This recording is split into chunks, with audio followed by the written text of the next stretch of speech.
Maxim merupakan inovasi dengan hasrat untuk mengurangkan isu pengguguran subjek bahasa Cina murid tingkatan 1 hingga tingkatan 5 SMK Kota Marudu. Inovasi Maxim adalah sebuah bilik khas yang berkonsepkan immersive environment, menekankan kepada tetapan berfungsi dalam bilik ini. Khasnya ada 5 sudut utama: sudut PDPC, sudut pameran, sudut bacaan, sudut rehat, sudut pantry. Setiap sudut adalah tetapan berfungsi yang tertentu sebagai rangsangan dan motivasi untuk menarik minat murid untuk belajar. Selaras dengan KSSM Bahasa Cina, sistem tulisan, unsur-unsur China, budaya serta kemanusiaan negara China merupakan isi yang tersirat di dalam silibus.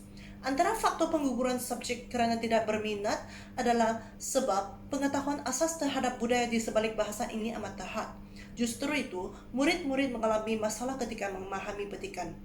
Dengan inovasi Maxim, pendedahan murid kepada budaya di sebalik bahasa ini meluas dan membawa impak positif kepada penglibatan murid dalam kelas.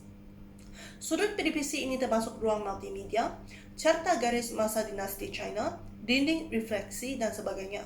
Murid mudah mendapatkan panduan dan rangsangan sekiranya tidak dapat idea semasa pembelajaran.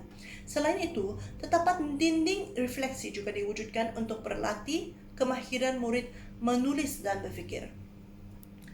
Kedua, sudut pameran, murid boleh melakukan aktiviti hands-on dan terdedah kepada konteks tersirat dalam silibus. Murid bukan semata-mata belajar bahasa, tetapi budaya di sebaliknya.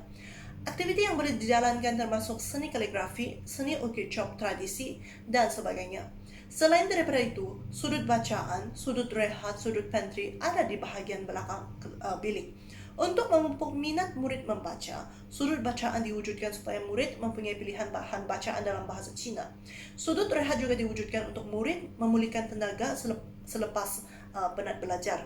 Pada sudut itu juga terdapat tetapan dinding hari jadi.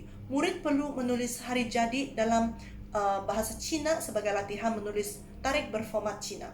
Yang kelima, sudut pantry memberi peluang kepada murid untuk berehat dan makan sebelum kelas bermula. Di samping itu, aktiviti seperti Test of Chinese juga boleh dilakukan bersama murid di sana.